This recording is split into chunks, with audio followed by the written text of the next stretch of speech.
Welcome back to Crepe Myrtle Journals. I wanted to show you something I'm working on. I have a project to make 10 small journals as quickly as I can for 10 young women who are going to be in a mentoring program in our church. So I quickly thought, how can I do 10 of these in a way that they're still special? And of course, all the details inside of them will be special. So I looked at all the materials I had in my craft room and I decided I would use a file folder. So this is a brown like craft hanging folder or file folder. I had a lot that were being recycled. I used paper tape to reinforce the spine. I'm saving the paper holder on this side. It has a two-hole punched papers can go into it. I'll fill that up with a bunch of different two-hole punched papers. I used part of the folder to make a side pocket. So that's the foundation of it. Then I went through all my fabrics and I'm covering each one with fabric. So here's one. I covered it with fabric. I covered the little side pocket with fabric, a contrasting fabric with that.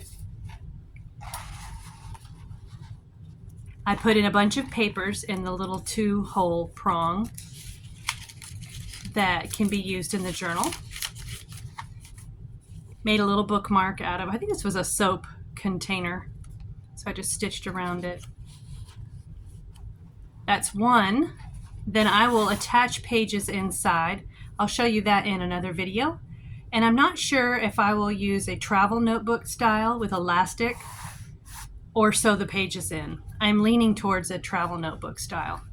So I just made a little cluster of bits that I have around my desk, some vintage lace that someone gave me, little bits of fabric, little bits of ribbon, some seersucker ticking that I got at an estate sale, and I have used every single bit of that. I still have probably, a 12 by 12 piece left, but I use this so often. It's seersucker. It's really a neat texture. So this one, a different color fabric, the pockets on the back. Use little bits of lace and embroidery. I think this is from a shirt. Another piece of that seersucker ticking. Here's a third one.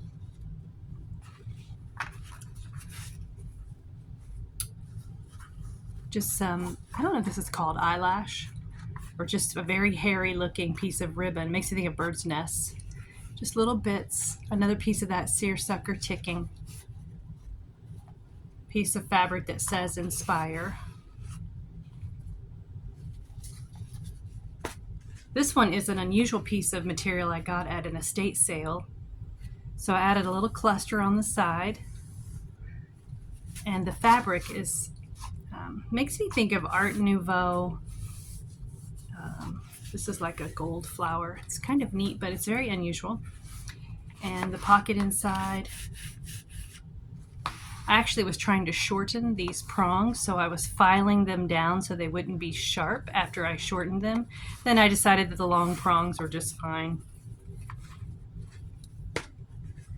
Here's one with some very retro fabric that I really love. Makes me think of the 70s. I'm doing a variety of things along the edges. I'm trying to fray this. I'm not sure if I will seal the edges with like lace or something. I added some bling. This was like a ribbon along an edge of a pillow. So it had these beads around the entire pillow. So I just used whatever it was attached to. I held on to that attachment and just sewed it underneath. This is a piece of vintage lace, and I think I've showed this to you before. I don't know how old this lace is, but it looked like it was part of clothing. And inside of each of these little tulips is a piece of fuzz or batting to make the tulips look 3D. And this was from some antique lace that someone gave me. But isn't that fun? I never thought of that. I just was, when I discovered this, it was just a fun thing to discover. So I kept that, of course, and added some other colors. I might add a little pink to that since there's pink in this piece of fabric. And here's the tuck inside. Here is another one. This one had a pattern on the inside that I didn't care for, so I put music paper inside. And I thought I would quickly show you, oh, this is the most recent one I did. It's still kind of drying. This is the cluster on top. Here's some more ticking that is like brown stripes.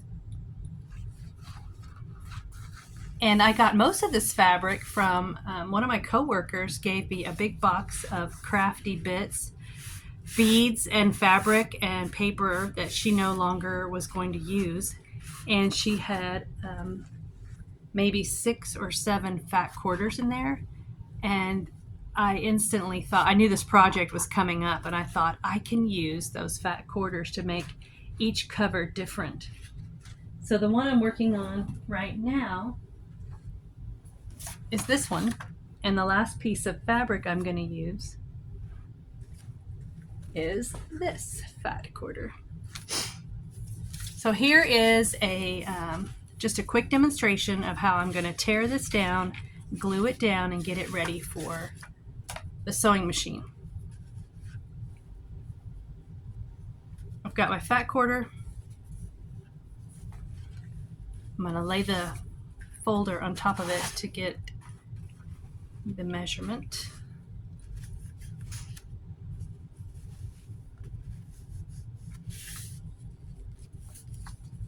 And since I'm going to sew around it, it doesn't have to be, it can go over a little bit. What I mean is I can give a good seam allowance on it.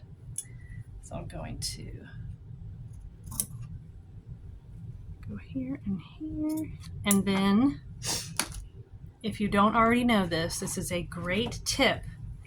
When you tear cotton, or most fabrics that have, there's some fabrics that are difficult to tear, but cottons like this will tear straight. So it'll save you a lot of trouble cutting, and if you're already aiming for a frayed edge, it gives you an instant frayed edge. So I'm going to glue this like this, and I am just using white glue.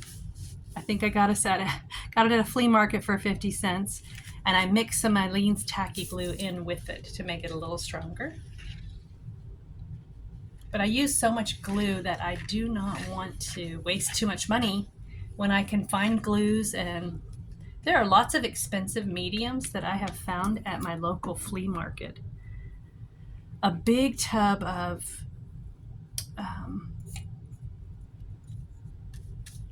medium that you'd use through a stencil. I found a big tub of that at a flea market for just a couple of dollars, and normally it can be as much as $30 or $40 for a tub.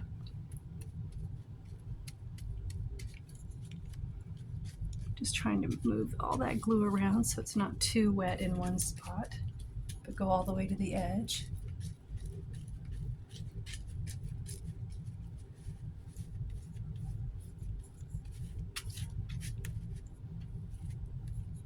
If I do end up sewing my pages, I'm hoping this paper tape reinforces the folder enough, makes it strong enough. The girls will take notes in these. I mean, the idea is they can use it to take notes during the Bible study, during this mentoring program, and or they can use it any way they want to. I mean, they can keep it in their purse and use it as a grocery shopping list. I don't care. But at least they'll have an opportunity to use it in class if they want to. If they don't, they can use it as a gift to use anywhere they want. Okay, now I'm going to put this down.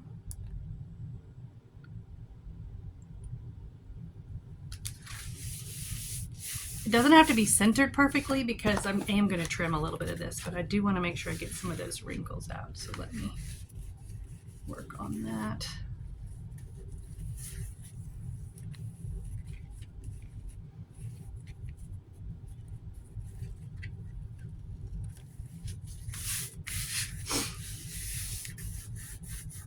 The glue actually makes the cover stronger as well. I'm going to let that completely dry before I sew around the edge. and then trim it. And now I'm going to cover that little piece of pocket as well. That's going to go along the side as a side tuck inside the front cover. So again, just lay this against it as a guide.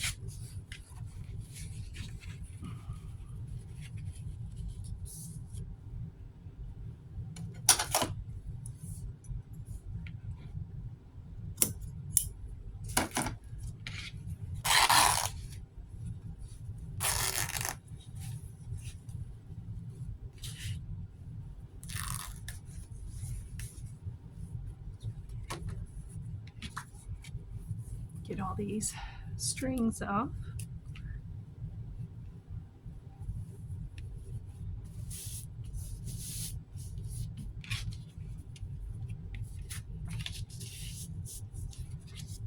That has a really wide seam allowance. And I have been adding a little bit of fabric, such as that ticking. That's just a little accent on the pocket, so I'll probably use some of this. Where's my brush?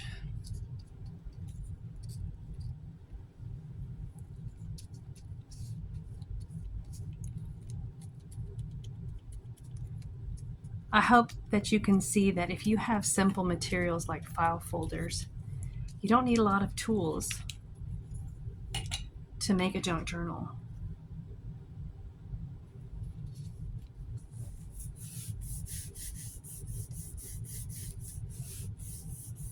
I think I'll trim this before I add my ticking. Let me lay that a little smoother.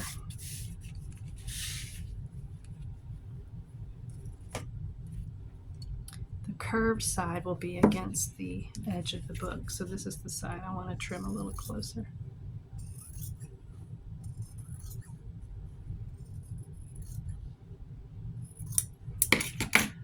So I want to find little bits that will accent this.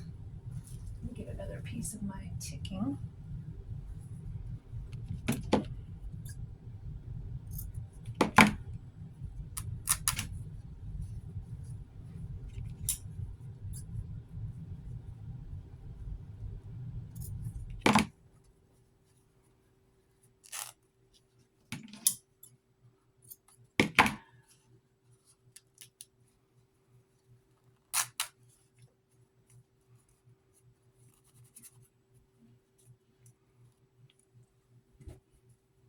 Okay. The curved edge, yeah. So maybe lay it here and then another piece of this. And I might have some orange that would look good with that. Maybe I'll just do a square of orange. No, I don't like that very much. I wonder if I have more orange.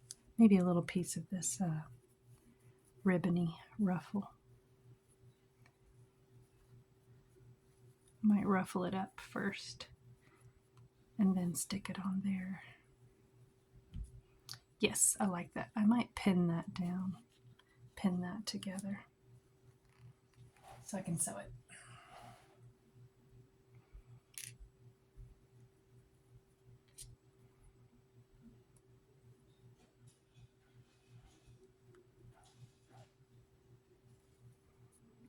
So I will sew that along the edge, and then that will go in here. Then I'll make a cluster like that on the front of this journal. And I'll show you how I do that. I just dig in through all my bits and find things that I have made that would make a good just accent on the front. Let me see if I've got colors that would complement this. I'm going to use another piece of this ticking, so I'll make a bigger slice. This tears really well. I think it's old. Okay, there we go. That can go on our cover as well.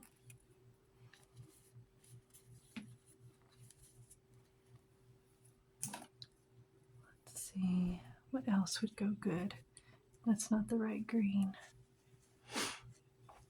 Got orange, white, and gray. Maybe a little bit of eyelet. Or a little bit of this. No, I don't think that goes well. Orange, white, and gray.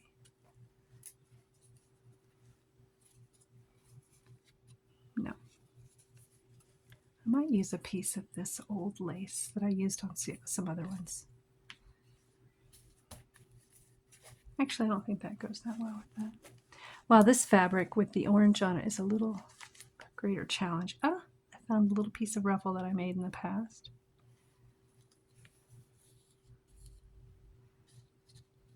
Let's see. And I like finding something that can be a focal point, like the orange.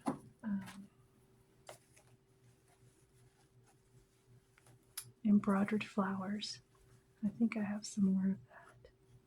Oh, that's cool, but that is an individual. No, there's no red in that.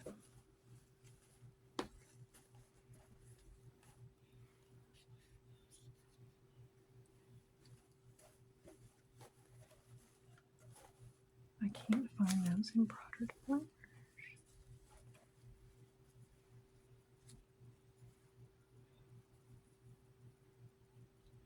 Okay. Sometimes you just have to keep auditioning different things until you find something you like. This is an unusual color. I'm going to shorten this.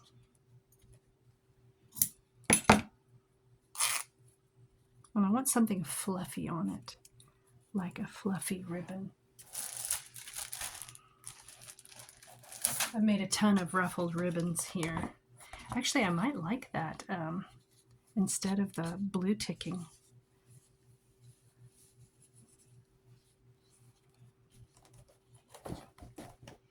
Let's see what else I have that might go well with that.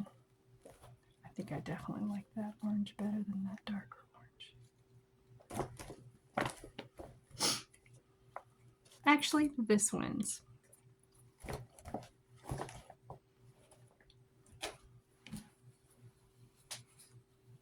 Let's see. Layer that.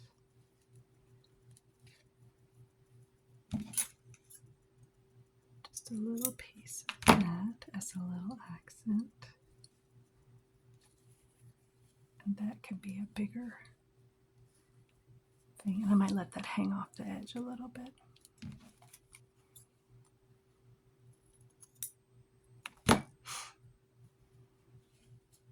Okay.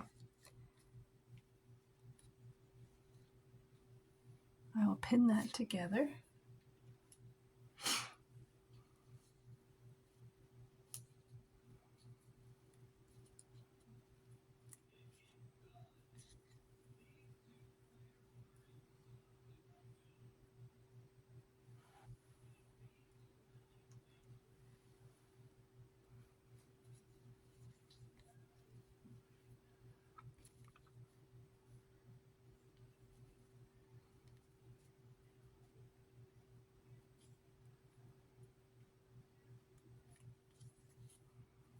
Okay, when I run that under the sewing machine, I will do a show and tell later as I assemble this pocket and put that little bit on there and sew it inside as a front tuck.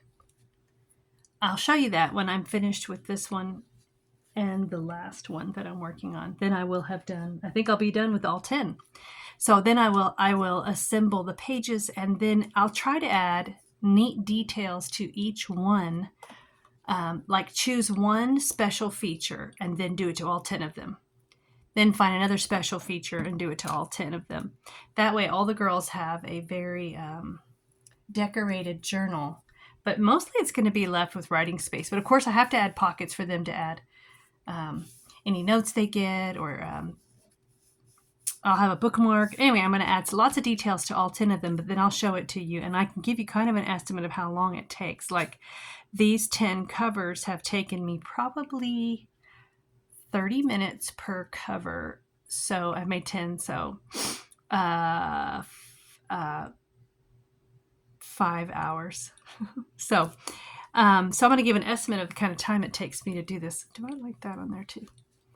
Maybe. There's endless ideas. Thanks for watching, and I will keep you posted about these 10 junk journals that I'm making quickly.